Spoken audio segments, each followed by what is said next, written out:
This is supply chain security tooling. If you're not sure if you should be in here, stay in here, because it should be fun. The slides, this tutorial, everything is open source. It is available online. You could pull out your laptop right now, and if you go here, install all the dependencies, Wi-Fi pending. Please don't crush the Wi-Fi. Please don't crush the Wi-Fi. We have demos. You'd be able to follow along with us. So with that, hi, my name is Bob Killen. I am sort of known as Mr. Bobby Tables across all the things. I'm a program manager at Google, but I'm more involved in open source in Kubernetes. I'm chair of Sica Contributor Experience Group in there, member of the steering committee, and also a CNCF ambassador. And my name is Jeffrey Sica, but all over the internet, and pretty much everyone calls me Jiffy. I work for the CNCF, but I'm also an open source contributor, contribute to Kubernetes, and I'm pretty much all over the place. So before we begin, I just want to outline the dependencies for this tutorial, as well as some quick little gotchas. First, we're going to be using Cosine. That is a little utility from SigStore. We will get into that. We will be using Docker. It's required to follow the demos, but Docker is not required to use the tooling that SigStore provides. For some of the demos, we're going to need a Kubernetes cluster, so we're going to spin that up in Docker, so we don't have to have a whole lot of dependencies. So we're going to use Kind, which is Kubernetes and Docker. And because we're going to be installing some things, we're going to use Helm, because Helm tends to be the de facto way to install applications in Kubernetes. So, all that said, and spoilers, everything we're going to talk about involves some containers, but not everything is going to involve containers or Kubernetes, just a significant portion. Therefore, this tutorial does require some foundational knowledge about Docker and Kubernetes. Don't panic. We packed a somewhat small towel for you, so let's get into that. Galaxy scale view of containers. You package up an application into a container. All of the libraries and dependencies for your application go into this container. Think of it like a VM, but instead of the whole stack of your operating system, it's just what you need to run that application, and then everything else is shared in kernel space. I hear you taking a breath. Do you want to? No, I will hold off. Perfect time to explain. Bob and I are like a hive mind. We have lived together for like 14 years. We refer to ourselves as hetero life mates. My name is Jiffy, and this is my hetero life mate, Silent Bob. It just works. So oftentimes we will work on material. This is totally off script. Oftentimes we will work on material and whatnot, and in the middle of presenting, we'll think of something and then just interrupt one another. Kind of bear with us. Hopefully our banter is mildly witty. So that's container galaxy style overview, also kind of our psychology or psychopathy, depending on your opinion. So Kubernetes, we have these containers. We need to use them in some meaningful way because you're packaging up your application, but how do you actually run that application if it's a website or a web server or a REST framework? How do you run multiple instances of that? Well, Kubernetes lets you schedule containers across multiple nodes, thus giving you kind of a distributed system using containers. Also, it's all API-driven, which is one of the biggest value adds. So when the pandemic hit, everyone's sick of hearing that, but when it hit, there was a large amount of news about the supply chain. In fact, this was one of those cool topical variety shows. I could probably have a supercut, think like a popular HBO news show, that has all these news broadcasters saying the word supply chain attack, supply chain security. They weren't talking about software, though. In a nutshell, this is what they were referring to. It's the ability to source, produce, and transport goods. This is more like a tree with branching paths, though. Every component of a product has to deal with this all the way up to the finished product. A fun example of this is think about a table manufacturer. They have to source not only wood, but they also have to source glue and fasteners and screws. So the table manufacturer winds up being linked to others' abilities to get, glue. So the glue manufacturer, if they have a problem, suddenly you can't build tables. All the way up to like the raw manufacturer that the glue manufacturer needs. So something I've often felt when we're talking about supply chains and software supply chains is this analog has a lot of strong parallels. That's literally why it's called software supply chain. If you've written any code that relies on third-party libraries, you hopefully have the full trust of that library. It does exactly what you expect and nothing else. The analogy of the table manufacturer is a verbal example of a dependency graph. The more complex the software, the more likely it is to rely on these third-party libraries. So those libraries may have dependencies of its own, and it becomes increasingly difficult to audit and verify the code that you're importing and making sure that it's safe and secure in what you expect. So what is the current state of shipping software? Well, I am from the CNCF. I'm also a Kubernetes-minded person. Hopefully that has kind of been broadcast. Local on the test would, give anything. Oh, yeah. Also, side note, we just moved here within the last year, yes. We're from Michigan for like the last 30+ years, so our Michigan meetup shirt. Let's focus on shipping software with containers. In most places I've worked or had insights with, there are a few layers to development and deployment. First, you have the application itself, whatever you're actually packaging into that container, and then usually some end-to-end tests that you're going to run either once you've built your package, before you've put it in a container, and then maybe an end-to-end package validating that the container actually runs. And so long as that works, developers are happy, and that's that. Container runs on my machine, it'll run in prod, we're good. Oftentimes, developers are focused on churning through their cards and tasks, and they're not really focused on anything past it does work. And unfortunately for the ops or the SRE folks, this means that at times, when a new version of an app gets released, there might be issues or bottlenecks that weren't foreseen. And we haven't even talked about security yet. Once there's a security issue, it's a full-blown 5-alarm fire. So I want to do a quick mental exercise. Kind of like close your eyes.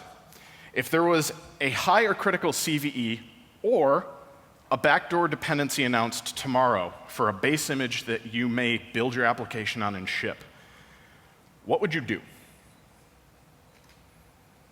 Is it my turn now? It's your turn now. Okay. 1 sec. I actually have to. There we go. Make it bigger. So this isn't just an exercise. This is something people have certainly had to do. This particular thing is a portion of a figure from Sonatype's 2021 State of Software Supply Chain report. They're here, right? I think. Yeah, I saw Sonatype Yeah, here. they're here. So if you have questions about this stuff, I would highly recommend swinging over there, and they can probably give you the full rundown. But the attacks listed here are, these ones here are focused on open source dependencies, like backdoors that were found in PyPy, NPM, and Ruby packages. There have been lots of things like typo squatting, where packages people will pick similar names and then potentially copy the other one and then just inject a bad function or bad backdoor. But there certainly have been others. We can go back to 2017 with the NotPetya ransomware attack, where the update mechanism for some Ukrainian tech software called MEDocs was used to spread an initial infection. It was signed software, so people thought things were good, and oops. Big oops. And there have been a number of other attacks if we look even further back. Now, reversing directions, and we look at more recent history, there have been a few pretty notable supply chain hacks, like the Sunburst attack in 2020. So in late 2020, FireEye, now Trellix, discovered a backdoor that made its way into the SolarWinds Orion network management suite. The Orion software stack is used in a number of Fortune 500 companies, tier 1 network operation centers, and a whole slew of government agencies. So this hack was injected via a compromised build server. And because it was being added at build time, it was signed and distributed like a valid application. This bad version made it out to, I think it was like 18,000 customers. So while in the end, it actually only impacted a small subset of them because it was targeting specific entities, but it was still a huge wake-up call for many. So one thing I want to emphasize is this hack was added at build time. It was not in any of their known source repos. This is also in conjunction with a whole lot of other obfuscation that made it very difficult to track down. Now, if you want to learn more about this specific thing and how SolarWinds has been responding to it, Trevor Rosen had a really good keynote session at Supply Chain Security Con in 2021 where he goes over it in depth. This is linked from this deck, which is linked in the repo earlier, so you should be able to find it if you just punch into Google, it should come up.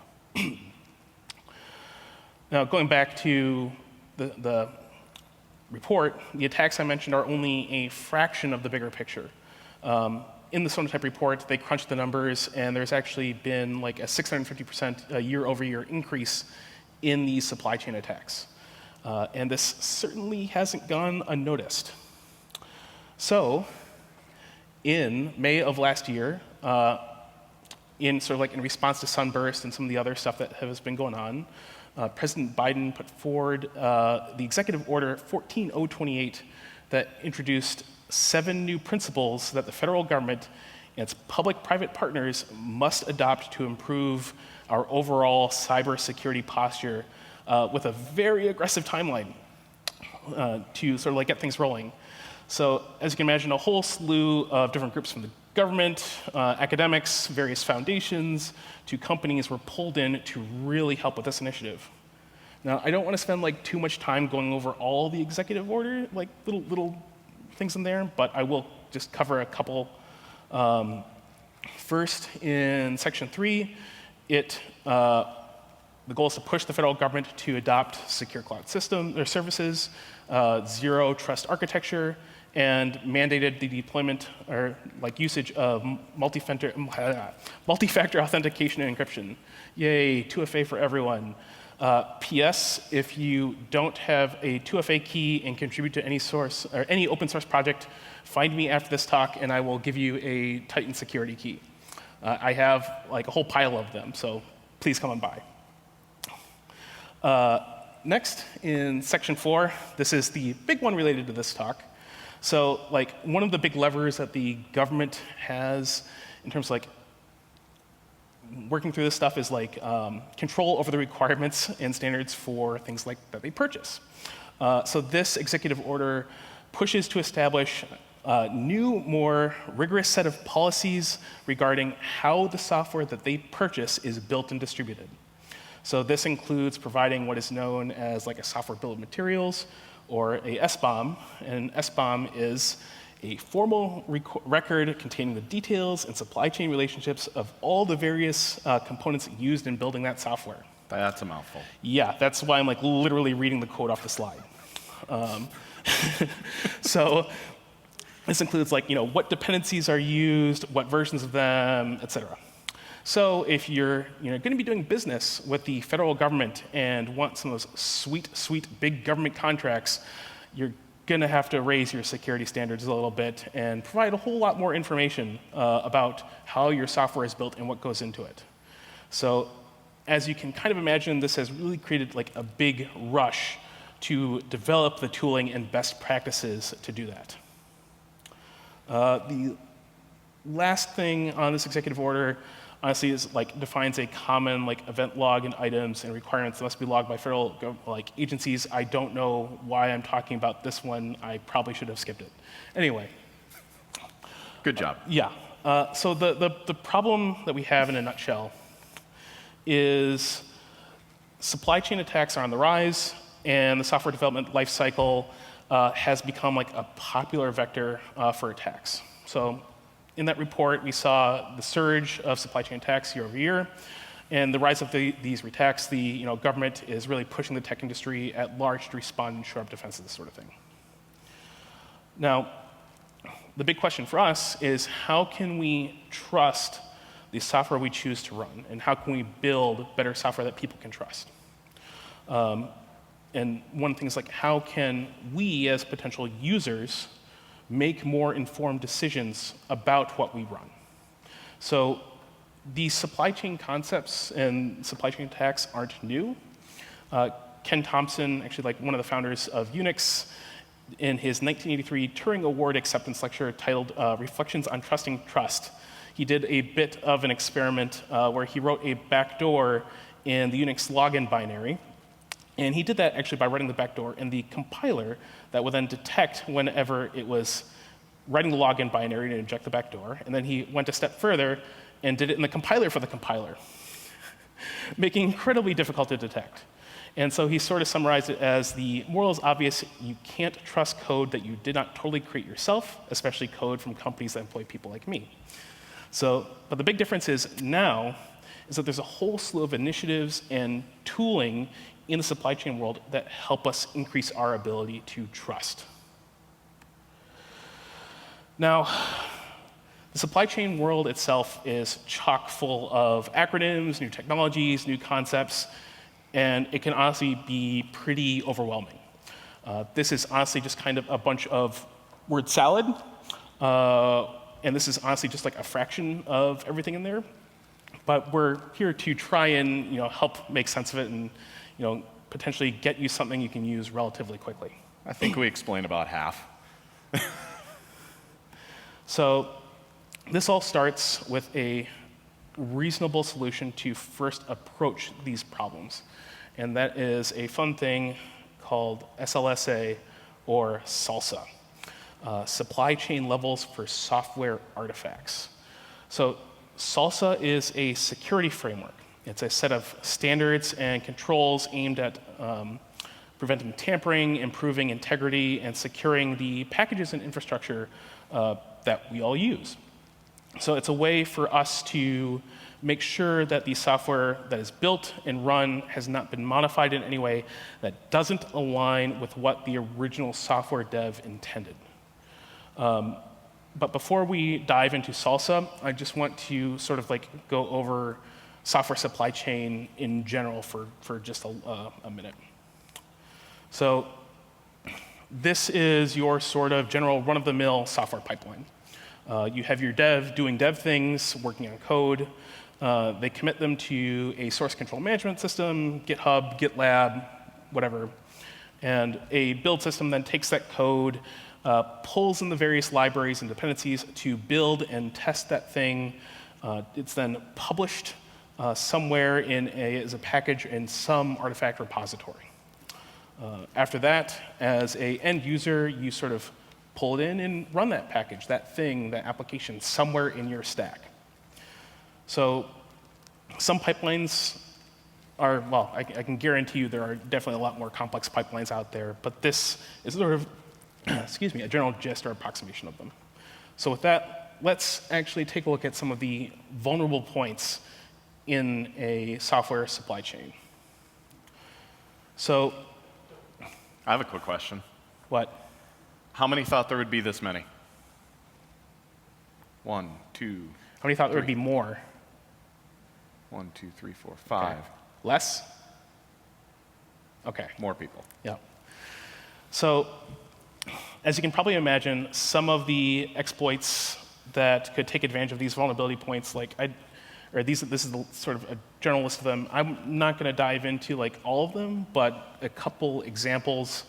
So it's like, the dev could inject bad code, or the dev's computer could be compromised and they don't have 2FA enabled. So a person could push up something that looks like that specific user. Or they could inject a bad dependency at that point in time. This is also could be done with be on the list, where they compromise the source control system and do it at that level. Like they might force push over main or something like that. This is where a bad actor could compromise it. With D, they could compromise the build system, like what happened in SolarWinds, where a small unknown script changes and pulls in a malicious dependency, and it gets packaged up, signed, and distributed as a valid application. The other thing could be the package repository itself could be compromised, like G. The package or server, it's replaced with a malicious version and distributed to end users. Other thing is, like, as an end user, what happens if there's like a DNS hijack and someone sort of fakes the server you're going out to and you pull down something that way? And this list here isn't extensive, but it sort of gives you a rough idea of some of the stuff that goes on out there. So in all of this, where does Salsa come into play, and where does it help us?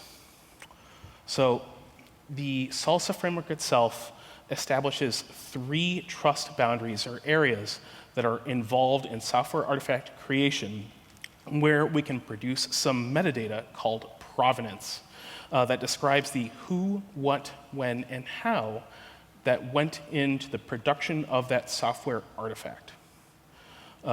These 3 trust,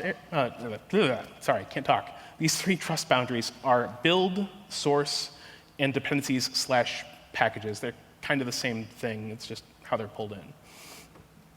And these are the areas where we can actually implement some practices to make our supply chain more resilient and tamper-resistant. So the Salsa framework defines 4 levels of incremental requirements across those sort of 3 trust boundaries. They sort of lay them out like a roadmap for you to gradually increase your security. So with level 1, builds must be fully scripted and automated and generate that provenance, that metadata. So the provenance itself is sort of the sum of that metadata, as I've talked about it a couple times now. It describes how that artifact was built, including the build process, the top-level source, and the various dependencies that it pulls in. The idea is that you can trace the artifact's lineage all the way back to the developer that merged that latest commit.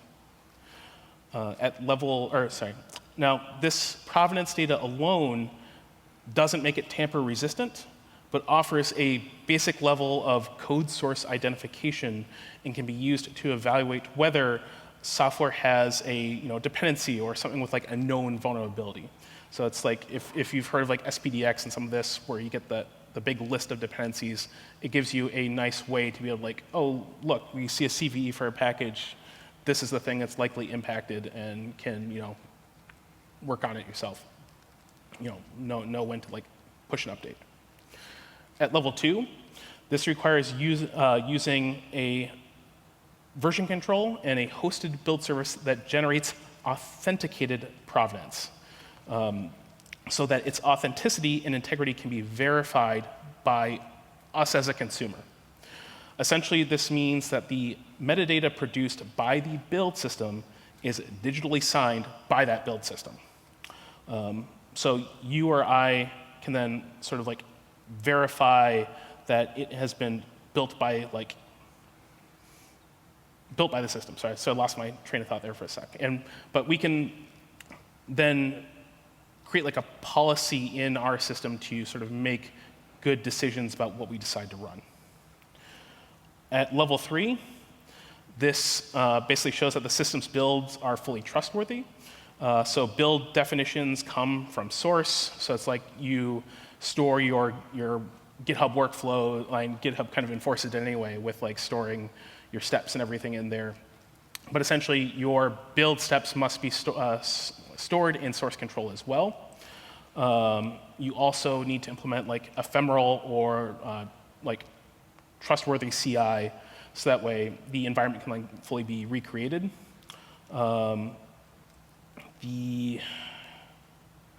Some of the other things that like you need at level 3 is like having a verified history, so that your source, you can tie changes, commits to like a specific authenticated identity. So being able to tie it back to the specific developer, and your provenance data should also be like non-falsifiable, which is some tighter controls around like the secrets that are being used in the build system to generate that data. At level 4, and I'm sorry, I'm moving my notes up a little bit so I can read more. This is a lot. Okay, so at level, It is a lot. yeah. Uh, at level 4, this is the highest tier and requires a good amount of work. It requires 2 people to review all source changes, and you must have a hermetic build system, which means all build systems should be shielded from any kind of external or internal influences. So you have like local copies of all your dependencies. And that includes like all dependencies for all transitive build steps. Source and dependencies are like, you also have to declare all the stuff up front with like an immutable reference and being able to run and do those builds without network access. Honestly, most people probably won't ever really go to 4, but if like you're dealing with like government contracts and things like this, you will probably wind up having to go that route. I was actually going to ask. Cost/effort to benefit ratio, Yeah. which level do you think makes the most sense? 3 should be pretty achievable. 4 is going to be a little out there. Okay, and I know I'm kind of just been like lecturing and lots of talking at. It's a fire hose, and Yeah. it's after lunch. Sorry. Yeah, but this all sort of like sets the stage for like the things we need later for when I hand the keys over to him to do demos. Otherwise, I could just show you a bunch of JSON, and you could be like, "That's cool. I'll trust what it is." Yeah. So we've looked at the supply chain. We've looked at all these different levels. We've sort of hinted at the metadata, that fun provenance stuff. But let's actually take a closer look at some. Or look at the provenance. So provenance, the metadata describes the artifact and how it was built. It includes that description of all the various inputs, like the command used to build it, the Git repo, and any additional sort of dependencies, kind of repeating things. There are a bunch of fields in this metadata, like materials, build config, and invocation. We'll look at them in just a sec. But the big thing is that with all this, it tells you like exactly how that thing was built and everything you need to reproduce it at that point in time. So the actual spec covers quite a bit, but we'll keep it focused to just these 5 little things. So Everyone can see this, right? Cool. okay. This is the current version of the Salsa provenance spec. It is a set of JSON, and while it might not be, YAML, or it's a friendly view as YAML, that's a debate we can have for another day. But you get the idea. Okay. So looking at this, we start with the builder. This is the entity that produced the artifact itself. And they're the ones like kicking off this run, kicking off this build. So for GitHub Actions, it linked back to that specific GitHub action. For GitLab, it referenced a specific runner. And then if you're like doing it by hand, it'd be like your email address. But hopefully you're never going through and generating all this fun stuff by hand. If you are, you should look at the Salsa spec again. Yeah. The builder calls or starts the invocation, which prepares the build environment. So the invocation includes like the link to the build repo, the specific commit from that build repo, and if you happen to have like your build steps separated out from the main source, this is why like it can actually point to 2 different things. So it records things like the entry point and your environment variables and a whole slew of other things. It's sort of the things needed to like prepare that build environment. But this invocation also needs something to actually invoke. You need something to sort of like see that environment, and that's where we get our materials. So we have this list of materials that accompany the invocation. So this contains a list of items as well as a digest, which serves as a hash of the thing being downloaded, or if it's a Git repo, it will point to that specific commit. The idea is that you can have a clear identifier to what that thing actually is and be able to verify it. So the invocation uses these materials along with the build environment that we just took a look at, to then sort of go through the build config. And the build config is the steps or the record of what that build system actually did. Because in some, build systems, you can have like a complicated set of rules and paths for things to build. This will be the record of the explicit steps that the build system executed. These can also be arbitrary, and like how they're recorded will be different depending on your build system, but you can still clearly see what is being done. So whether it's like, configuring a feature and running make, or, calling a, Docker container with an argument, you'll be able to see what's being done. So all this stuff together, all these fun little things, these environments, the materials, and all that, produce the subject. And so this subject is the sum of everything that we've talked about. It's a thing or things that were produced by this execution, this run. So each thing that we produce has a name and an associated digest. It's that hash that lets you clearly identify what it is and tie it back to this metadata, this provenance data. So this spec alone, and if your system can produce this, it's good enough to achieve SALSA level 1. But that's all well and good. It gives us a slew of information that we can make policy-based decisions on. So I can read this file and decide that I only want to execute things that were committed by him, or things that come. I would never trust things committed by him. That come from a specific GitHub org, or come from other specific sources that we can identify. Companies, like if you're doing subdomain of an email. Yep. So you can set all sorts of restrictions in your cluster on your system that I will not run this unless this matches up with what I have. The other thing that you can do is look at the various dependencies. So if you have a list of all the things that you are running, you could potentially see if you have a log4j or something like that, a bad vulnerability in there. But this is all well and good. It's still JSON, it's still text. I could go in there and fake it.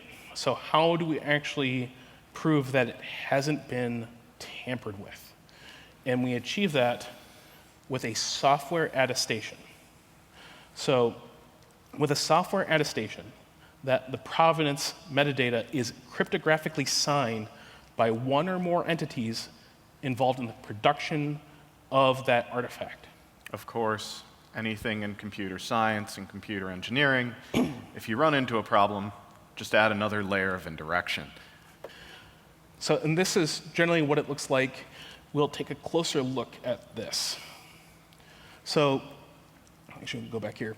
We see the key ID signature and the payload. And the payload of the attestation is actually a base 64 encoded version of our provenance metadata. So not only can we do this simple check to make sure our artifact itself is signed, we can further do comparisons against the provenance metadata and do explicit checks and set up policies around the specific fields. So I trust who signed it. I trust, I'll then take a look at the payload and make sure everything in the payload in the provenance data aligns with what I decide, and then I can make the decision to run it. Thanks, Salsa. So I know this has been a lot to take in, and if you've set up and manage dynamic PKI, so all these builders can sort of spin up and sign things, it's not very fun. But there's some tools out there that make this stuff significantly easier for you to implement. I don't think we'd be talking here today if we didn't have hey, look at this problem. Good luck. Thanks everybody. Yep. So Because we know it's super complicated to set up, no one would actually use it. There's been a whole lot of work going on to make this easier to use and easier to get up and going. So we're back to our original ask for a reasonable solution, and I will hand it off to him. I've been talking long enough now. So like I said, that was a fire hose directly into your brain, but it is valuable knowing the gap that we need to bridge and the standards that are being developed to kind of bridge that. We're not just trying to validate the authors or publishers, we're also trying to validate the entire pipeline from source to build to consumption. So given all these moving parts, it begs the question, is there a reasonable technical solution, not just a standard that we can adopt? So the meat of this talk, SigStore is certainly trying. They want to realize the phrase farm to table, but with software artifacts. So knowing exactly where the code and the artifacts originated. In container terms, of course, this is referring to your base image or the image that you're using to build your own container images on top of. But it's also more than just the base image, it's also the artifacts that go into the base image. It is a community effort, as is all open source things, but we also have contributors spanning numerous companies and institutions. And SigStore falls under the Open Source Security Foundation, which falls under the Linux Foundation. Which is the parent of the Cloud Native Computing Foundation. Yes, it's foundations all the way down. Yeah. Add another layer of abstraction. Yeah. Need a foundation? We have a foundation for that. Oh, this is being recorded and broadcast. All right. Not so long ago, getting an SSL certificate and serving a secure website was almost exceedingly difficult. Who here has done it before Let's Encrypt? Okay. So you all know how painful this was. It involved generating a CSR or certified certificate request. God, it's been forever. Certified signing request. Yeah. Managing the public and private keys, and going through a signing authority, which you might email it, or they might have to have you email it. They might email it back. You don't know when you're going to get it. Ugh. Now Let's Encrypt makes it easy without compromising the security of the technology. The folks working on SigStore use this as their kind of example or their analogy. They want to be the Let's Encrypt for signing artifacts. This tweet is honestly the best, but also the simplest description of what SigStore is trying to achieve and how they're trying to achieve it. And you'll see why soon. So minus the libraries, SigStore has 3 primary projects. There are a whole lot more, but these are the 3 that kind of make everything go together. Fulcio handles identity. Recore is an immutable log that can store information about artifacts, as well as arbitrary metadata that can also be used for verification. And then cosign is kind of the utility or the glue that brings it all together. Think of Fulcio like a vending machine, but for short-lived SSL certificates. Let's Encrypt, I think, defaults to 90 days. I don't remember. 90 days, maybe? I stopped caring. Fair enough. 20 minutes. The currency it takes for this vending machine is an OIDC claim. When interacting with SigStore components, if you don't have an active OIDC claim, it'll redirect you to the Fulcio instance, and then you can choose what OIDC provider to use. I think by default, and we're going to show it, it's GitHub, Google, Microsoft, I think, are the 3 just baked in the public instance. But to be clear, you can spin up your own Fulcio instance and point it at your own IDP or OIDP, and then have it, sign using your own provider. And Fulcio is the reason why this tweet is so accurate. Whoop. Recore, like I said, it's a data store, but it's also a particularly special one. If you're familiar with API or RESTful development, you're likely aware of the phrase CRUD. C-R-U-D, create, read, update, delete. Recore only cares about the C and the R. You can create records in Recore, and you can read them back. That's it. The data stored in Recore is how we link the certificates Fulcio generates and the artifacts that we sign and publish. It's a write-only log. Yeah. RIM system. Yeah. In addition, Recore allows for storing additional metadata like source of provenance info. Cosign is the front end to all of this, and more, really. It's an all-in-one utility that can handle generating certificates from Fulcio, signing artifacts, pushing the data out to Rekor, pushing the signature out to your OCI registry, and it does all of this for you kind of behind the scenes. It can also be used to validate said artifacts and attestations and other information stored within Rekor. So how does it all work? This is quite a flowchart, and most of the steps aren't usually visible in practice. But I want to do a brief walkthrough. I, as a developer, I want to sign an artifact that I've published. Obviously, it's going to be a container, because it's me. I make a request to Fulcio and say, I would like one SSL certificate, please. Fulcio responds with an OIDC request, again, be it through GitHub, Google, Microsoft, or your own. And now you have this short-lived SSL certificate that also contains information about your identity. So like with GitHub, when you get this SSL certificate back and we inspect it, it'll show the primary email on my GitHub account. With this SSL certificate, you can now sign your artifact. And in addition, you can publish the signing certificate and any relevant data into Rekor for further validation. This creates a very clear supply chain of custody, allowing someone to definitively say, this artifact I have or this container I'm running definitely came from me. So that's all good in theory, but what about in practice? Can everyone clap like Tinkerbell to hope that this demo works and the Wi-Fi holds? Thank you. Use as main display. And now I have to look over here now because that's how this works. You're the one that chose to set it up like that. I am the one that chose to set it up this way. You don't have to sass me right now. It's stressful being on stage, Bob. I feel. I know. Okay, so in demo 1, essentially what we're going to do, we're going to build a container. It's going to be based on Nginx, small and simple.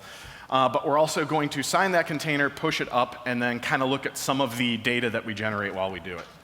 Also, because I do not truly want to tempt the gods of the demos, I did essentially script this out, but all the commands are going to be run live. It just means I won't make a typo. He can hacker type and it'll do the thing. All right, here we go. Also, I'm closing this because time-sensitive supply chain security tooling today at 1:15. I think I'm late. All right. So one thing I will say, I set all of these, I set a bunch of environment variables, so you could literally copy these scripts out and then set the environment variables yourselves, and this will all work. It's in the repo. It is all in the repo. So all this Docker image is, I should have catted out the Docker file. All this Docker file is one line from Nginx. Very original, I know. The conference Wi-Fi. No. They must have pushed a new version of Nginx up already. All right. So we have now built our Docker image. I believe it's going to be named Gphy/Sigstore intro tutorial. Let's push the image up.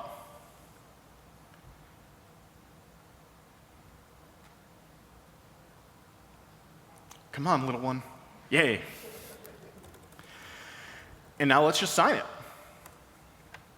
So this is just saying, hey, are you sure you want to push this up? It's going to be a signed artifact. Your email may be associated with this account. It will be. Are you sure you want to do that? Yes, please.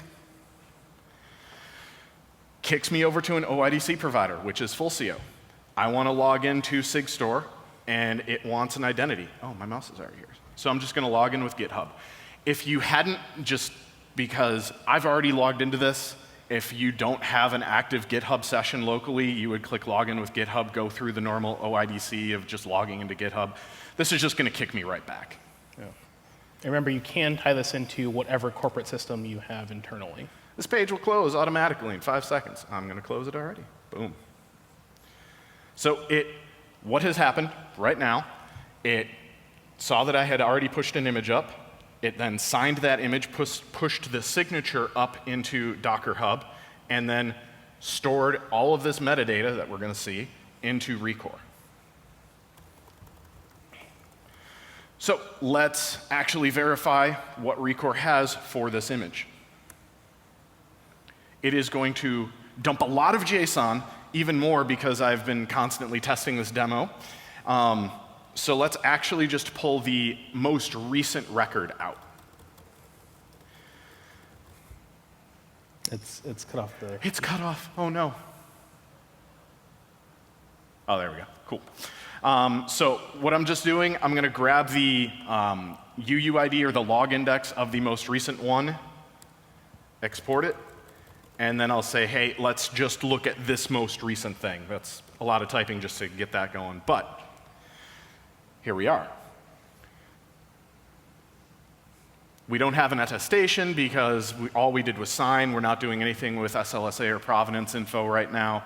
But what we are doing is signing this image. And what we have here is what you'll see, a base64 encoded version of the certificate that we signed. And then we also have the hash of the container image in a nice, neat package.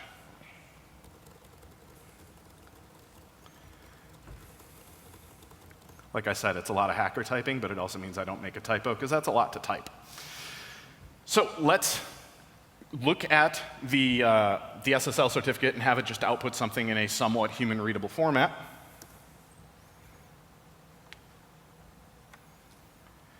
And we can see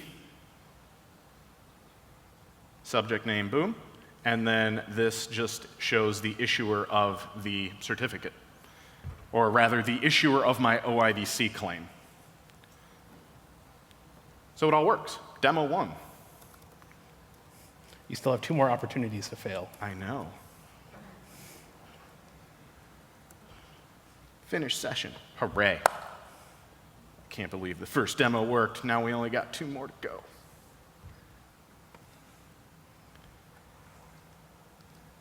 I'm actually impressed how well this is bouncing around. All right, so that was a lot, really fast. Again, the tutorials are up. You can literally download the requirements, do this yourself. Please do. But a quick recap. We built the container for the demo. We authed using cosign. In our case, we used GitHub on stage. Then we signed the container using cosign, pushed the signature up to Docker. We pushed any cosign or SigStore related info into Recore, including the digest, the certificate we got from Fulcio. And then we inspected what we got, or what we stored in Recore, and we used Recore CLI, which is just a kind of easier thing to use when I'm on stage to grab the certificate out. Well, now what? A signed container is the first step in our journey to sleeping soundly at night and not worrying about infrastructure running something we don't intend, or build systems getting compromised. We need to talk about Kubernetes a little bit more. Everyone's probably sick of it. There's a concept in Kubernetes called an admission webhook. The idea is you can build a small little web server, and it gets fed API server events from Kubernetes. It can then play a simple game of red light or green light, which is just validating API requests given whatever random criteria. Or it can even do things like modify the API server request before any action is taken in the cluster. Think like setting a default user for a pod.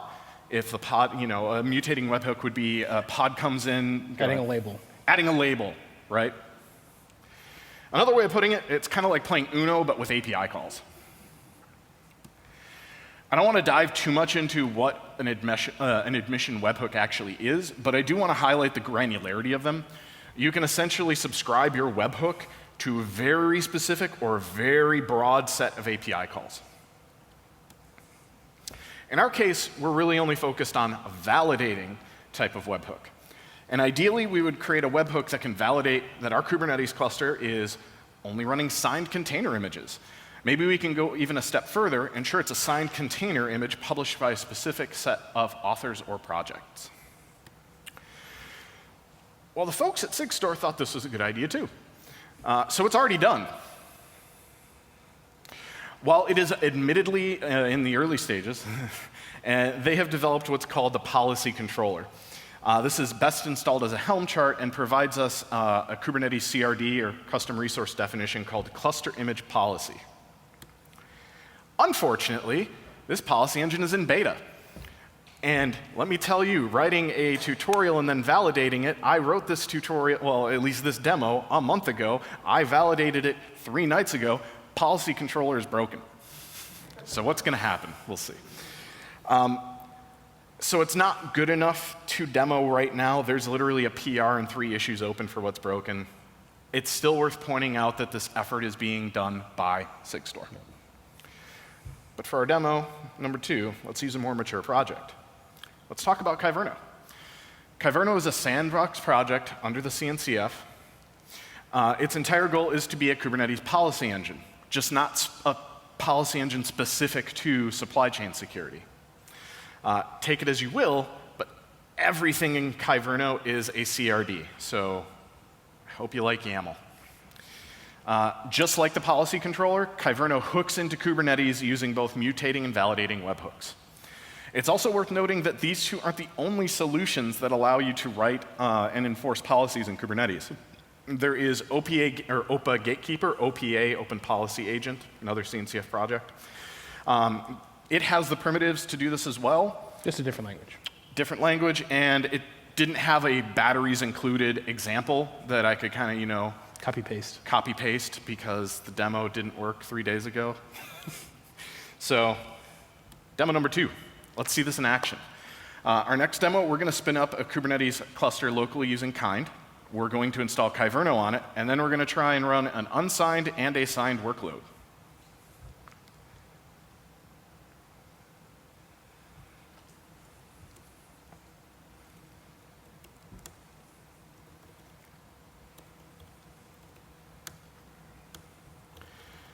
So Kind is an amazing little tool built by a near and dear friend of ours. Ben the Elder. Ben the Elder is his Twitter name, and pretty much known everywhere else. It's also used in almost all of Kubernetes upstream CI testing. The way that they validate Kubernetes is spinning up a Kind cluster because it's a lightweight Kubernetes cluster in a Docker container. Also seems to work pretty well when you're doing demos on stage because we're done. K3s is another example. It's just Kind is what's used upstream, so we're kind of already used to it. Also, props to Ben. So let's get nodes, just make sure our cluster's up. Cool. Just like with the policy controller, best way to install Kyverno is using Helm. So we need to add the repo. It's already added, so this is kind of just for one thing also, this is kind of like curl bash. Yeah, this is kind of like curl bash if you're installing Helm charts without really looking at them. So, careful. So, okay, we can kind of see that. Good. We're going to install Kyverno. We're going to have it create a namespace called Kyverno. And we're also going to set one variable, replica count of 1. I will hit enter and pretty much explain that setting up replica count of 1 is bad if you're trying to do this in production. Please do not do this. Helm also has it output something saying, yo, if you want to install Kyverno in a prod environment, please use at least 3 instances. We're running Kind on my laptop on stage. I think we'll be fine with 1. So let's sit here and wait and make sure that Kyverno is actually running. Admittedly, it is running right now, but it isn't ready. Now it is. We need to apply a manifest. We need to tell Kyverno we have this policy that we want to run. I am dumb and should have shown the policy before I'm going to apply this, but you know what? We'll look at it after this. Next, let's apply bad pod. This pod is a pod that isn't signed, and we don't want it running on our cluster. Oh no, bad pod was blocked. Why? Because it was trying to check and see that there was a signature, and there is no matching signature. Thank you, Kyverno. That was a typo. Let me instead start good pod. Oh my gosh, it worked. I would also like to note that the name of his container is Booty. I'm going to explain that. And just for posterity, we are going to delete the kind cluster because we don't need it anymore. Then can you I will. Boom. Okay, side note. I have a Pixie booting kind of project that I work on the side, and because I'm really bad at naming things, yes, I named it Booty. Because I want it to be a little pirate, like a little boot pirate. A little pixie butt. Anyways, manifests, Kyverno policy. Good enough? Good enough to read? Scream if not. Okay, so what we're doing here, we're saying look at any pod, and then we want to verify any images that happen to use Gphy. So if there is any sort of image that is attempting to run on this cluster, or sorry, if there is any pod trying to use any image that has my stupid nickname in there, we need to do something. We either need to validate that it is coming from something at gphy.dev according to GitHub, or we need to make sure that it is coming from a workflow in GitHub. Whenever we are doing, we're going to kind of show this later, but there are GitHub actions and workflows where you can actually say, sign it with this workflow, and the difference here is this is... I showed the example earlier. Yeah, you showed the example earlier. This is, an actual identity of a person, whereas this is the identity of a webhook trusted by GitHub. Good so far? We've done 2 demos and they haven't broken. Can we repeat? So, we installed Kyverno. We attempted to create a pod with an unsigned image, and it failed successfully. Hooray.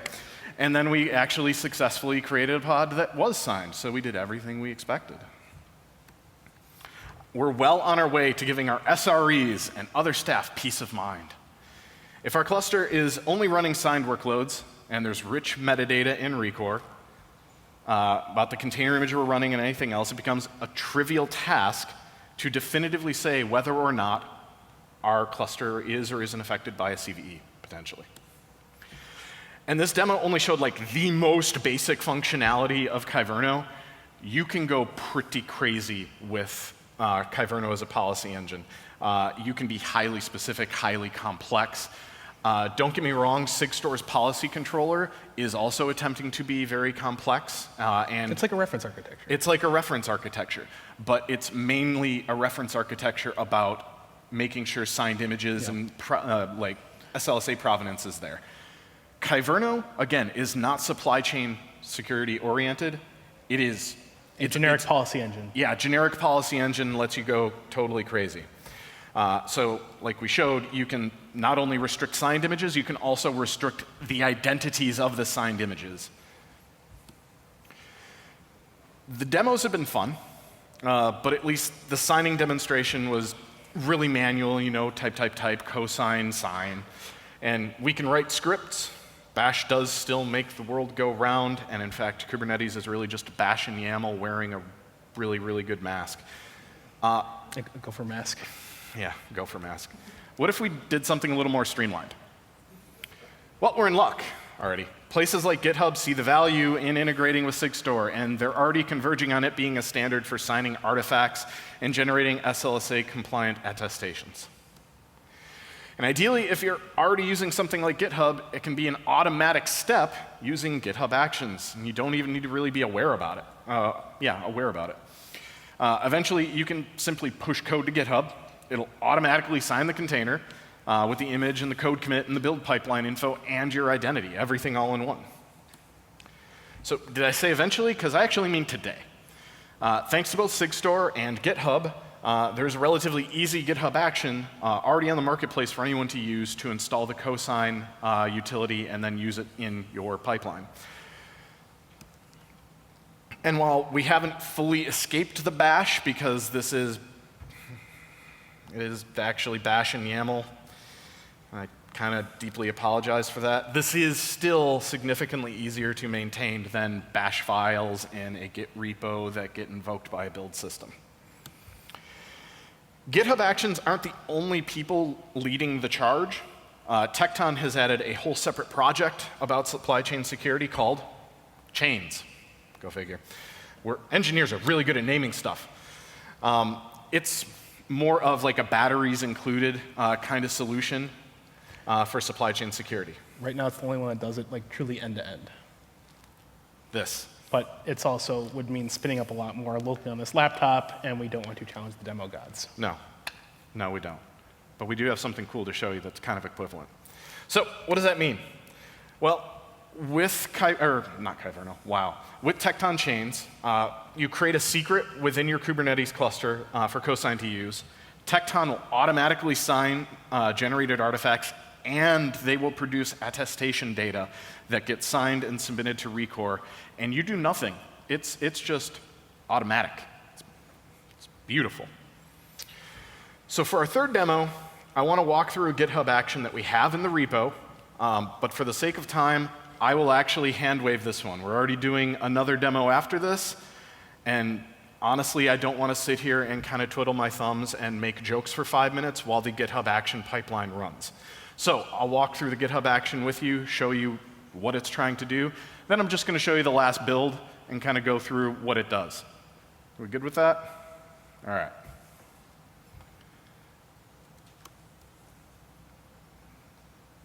Boop.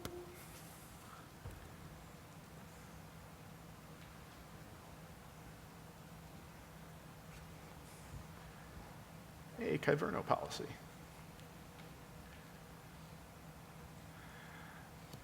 So this is a workflow that you can quite literally copy and paste as long as you are building a container. It will build the container using Docker. It will sign the image using Cosign. It will also generate SLSA level 2 or 3. The Providence data is just level Whatever. Yeah. It'll generate SLSA data for you. So the signing it will bring it up to like Okay. level 2, level 3 is coming later. This is really, really nice, and I cannot express, like, as an engineer, how giddy I was to finally get this working and then, like, actually inspect. Everything is working as I thought, and I had to do nothing. I mean, I had to build a pipeline, but, like, holy crap, it's pushing up to GitHub's container registry. It's in Rekor. It actually generated the provenance data. This is, like, mind-blowing, because once I built that pipeline, I'm done. He messaged me at like 1 a.m. It's just like, holy shit, holy shit. I get excited.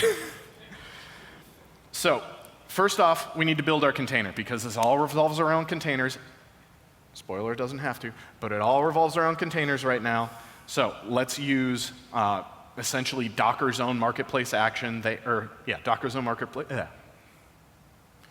Docker's own GitHub marketplace action to build our container.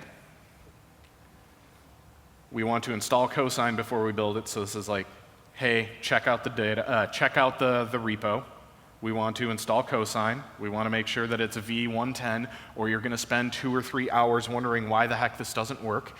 And then you're going to have to go through 3 different GitHub. I'll stop. Make sure it's pinned to V110 or the latest one. Remember going back to the messaging me at 1 a.m. thing. Hey. As part of Docker Hub, or Docker's action, it also has it set up QEMU and do buildx, because it can also do multi-architecture container builds, which is sweet. So we want to log into whatever registry we're going to do. In this case, this happens to be the GitHub's registry, GHCR. The username is the GitHub actor, and then the secret is the GitHub token. Usually this is an auto-generated PAT, personal access token, that gets generated at build time. This recycles every single run. It does not change, or it automatically changes. Extract metadata. Really, all of this is kind of copy-paste out of Docker's own action. This, however, isn't. So now, once it's built and pushed, we want to sign the Docker image. Now, mind you, we're not pushing up to Docker Hub, we're pushing into GHCR. But it also doesn't have to be Docker Hub or GHCR. All it has to be is a V2 OCI compliant registry. So, cosine sign, the registry, which we set up there kind of automatically, the image name, which gets generated, and then we want the digest of the image. All of this is based on SHA-256 hashes, so we need that one. SHA-256? Yes. Yeah, thank you. Commits are SHA-1. Thank you. This right here, magic glue. This magic glue, all it's really doing is saying, hey, that image name that we just got that has registry, repo, registry, org, repo, hash, we want to pull that out so that we can use it in a different job in this workflow. So that's all it's doing. Hey, echo this out, set the output image to image. Now let's generate the SLSA provenance data. This needs to be a salsa. I'm always going to say SLSA. All right, salsa. Let's generate the salsa data. So in this GitHub action, we need build to complete, so it's just going to kind of chill there and wait. It needs to be able to write an ID token for signing. It needs to read all of the action data because it's going to be looking at its own job to pull it into Salsa. And then it wants to be able to write packages because it will upload attestations. I said this is container. This is primarily a container thing. This does not just have to be a container thing. You can actually use this to publish generic packages like Go packages or jars. There's an off-the-shelf one right now that does it automatically for Go. Yep. But we wanted this to be containers, so we had to make it a little bit more complicated. So, hey, please, magical Salsa framework GitHub generator that already has a not public container workflow that we can import. Can we use this? Yes, we can. So we give it the image digest. We pass it our GitHub token because it needs access to be able to read all of that data to generate the Salsa provenance data, and it just goes to town. It will generate things automatically, and this action will automatically push the attestation data up into Recore. It's cool. And then afterwards, you know what? Let's actually verify everything, and let's output that verification just to make sure that everything's good, and we can look at a GitHub workflow, make sure things are good. So, cosine verify attestation, Salsa provenance, and then we give it the image, name, and digest. That's a lot. Let's actually look at how it looks. Actions. Oh, look, refactor demo 2, 16 hours ago. I'm so happy. Sorry. So, as we kind of shown, there's the build step, and then we more or less import Salsa's generation workflow. That involves detecting the environment and then generating it, and then we want to verify container provenance. I'm not going to bother showing you another Docker build, because all it's doing is doing Docker build and also doing cosine sign. That's not what this demo is about. This demo is about generating provenance data. So what do? We create and sign provenance data. This is meant to be boring and pointless, because when you look at provenance data and how much that you need to generate, this is just one step that you don't have to think about anymore. And then you can go and verify it actually did sign everything. It's JSON and it's Base encoded. 64 encoded, yay. It is kind of gross to pop out and show, but we're going to do it for the lulz.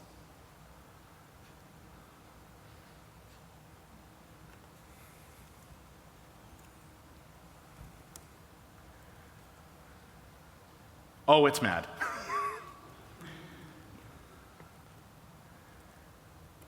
Do I have new installed?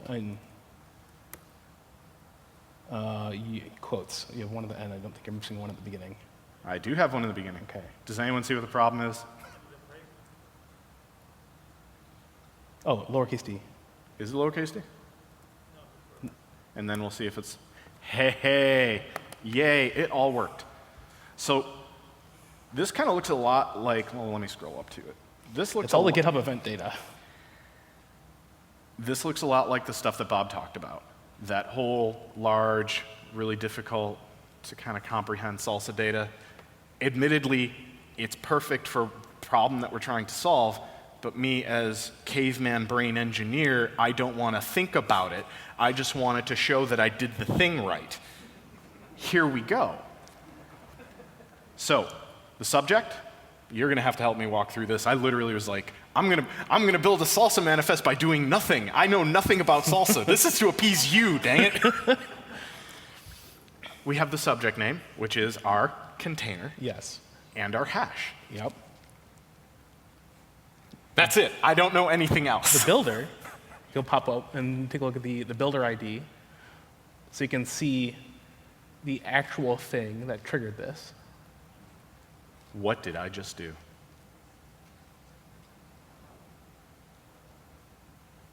Sorry, it opened in like a completely different window, and I'm probably going to have to reopen the presentation. Whee! Also, it did 504 when I clicked that, Bob. Oh, I know why.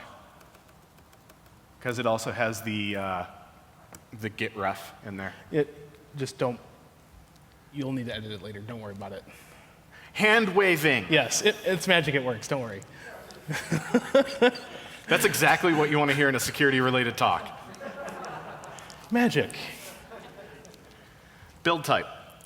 GitHub Salsa framework. This is, again, we imported essentially a GitHub action pre-built to generate this data. So that's where a lot of this info is coming from. Yeah, the invocation contains all the entry, like everything involved in setting up the build environment for this thing. So you can see the config source with the repo where it's coming from, the commit hash, and then it will dump. You can just continue to scroll because it's going to be a lot.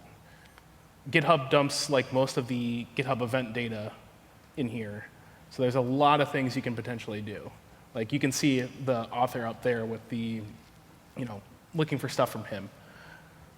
Then also notice I have 2 different emails, but it does show, it's kind of a tangent. In GitHub, you can, if you have multiple emails, you can set your primary one. It will show the author of the primary one, even if you may have committed using a different one.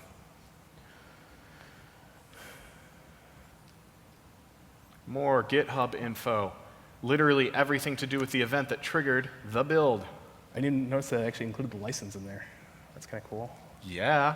Oh, you could have a policy that restricts anything running on your cluster that doesn't adhere to a license. Yeah. That's actually amazing. I'm not kidding. That just kind of realization popped in my head. Metadata. There you go. Yep. And then the materials, which is essentially the repo that's coming from, along with the explicit commit hash that this is run at. We actually got there. Does that all kind of make sense? Like, from me as an engineer, I set this up once, I forget it. I can literally copy and paste this. And in fact, I did from one repo to another, and now I'm just pushing signed container images automatically. I don't have to think about it. I hate using that phrase, you may hit me, but that's kind of cool. Why would I hit you for that? How cool is that? Oh, goddamn.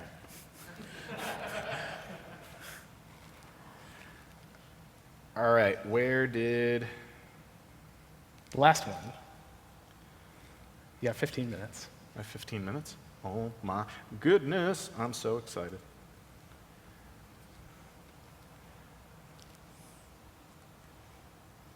Boop.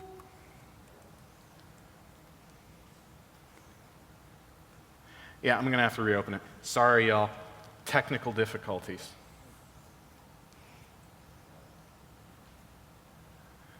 Because it keeps opening new copies of it.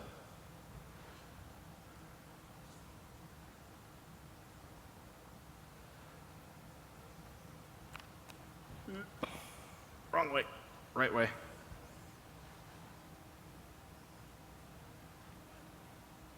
Full screen. Hooray. I'm a very professional computer person. You have to click it at first. There you go. Shut up. All right, so we set up a GitHub action. We used cosign to sign the image. We used a separate GitHub action to generate that salsa provenance info. We pushed it all up to Recore, and we can actually inspect and show that the salsa data exists. That's sweet. But like I've said previously, Sigstore's tooling seems container-focused, but it's not just containers. This is by no means the end of the journey. We're really just beginning to walk. It's just we're starting backwards. We're starting at kind of that end point of consumption. There's support for Rust crate signing. With this, you can automatically prevent importing Rust code that may or may not be signed by the author. Like just unsigned Rust code? Nope. Similarly, the PyPy folks have begun adopting Sigstore patterns for their own repository. It's appearing that many languages, not just these two, are looking to sign and produce artifacts that use Sigstore and benefit from these patterns. And this is fantastic news for all of us because we're now further down the stack. We can start securing the code that goes into the containers that we sign. As all the dependencies start, doing this sort of stuff, it just sort of like helps build up the overall trust in the entire thing. But wait, There's more? what if I told you Sigstore doesn't just do artifacts? What if I told you, instead of managing PGP keys that can expire and get lost, and generally have been a pain in the ass of a lot of developers, we could just not deal with PGP key lifecycle anymore when signing Git commits? Hello, Git sign. Using all the same primitives that we've talked about thus far, we can actually create a hard link between identity and a Git commit. In the background, this is still using an X509 cert to sign your commit. But instead of you creating and maintaining public and private keys, Fulcio is just creating the link between the X509 cert and your OIDC identity. And don't forget Recore. It will also then store the commit in Recore, wrapping everything with a nice bow on top. Also, as you can see, it's very easy to sign up once you have Git sign installed. So let's have a demo of it. Why don't we give this a whirl as well?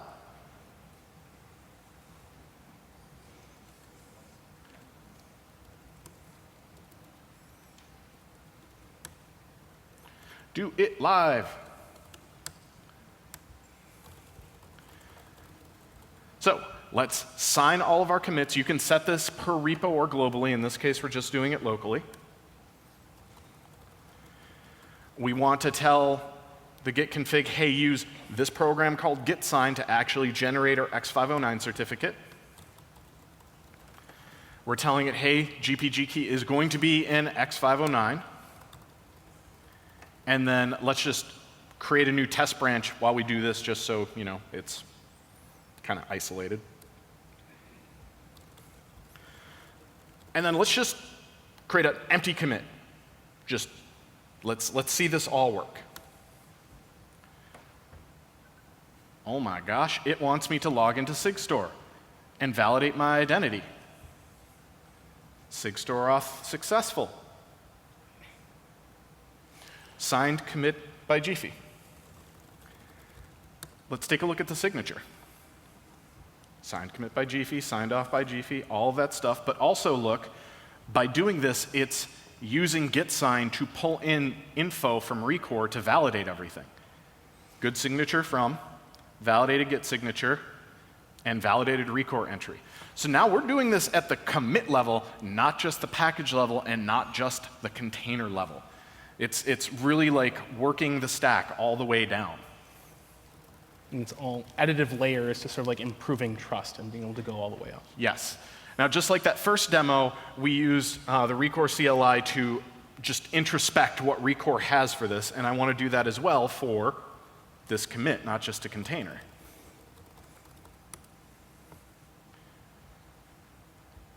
Same data for the container as for a git commit.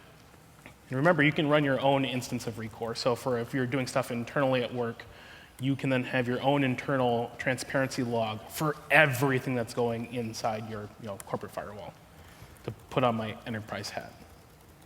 Yes, you're better at the enterprise hat. I'm better at the silly stuff. It's kind of true.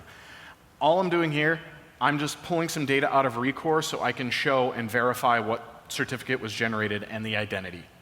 I'm kind of hand-waving this for the sake of time, but really, it verifies that my identity is OK. It also is using the certificate in there to validate that the git commit is all related, is all one-to-one. And again, if we inspect the git commit, it used GitHub's OAuth to validate me. It has my email in there as the subject name. This is all end-to-end.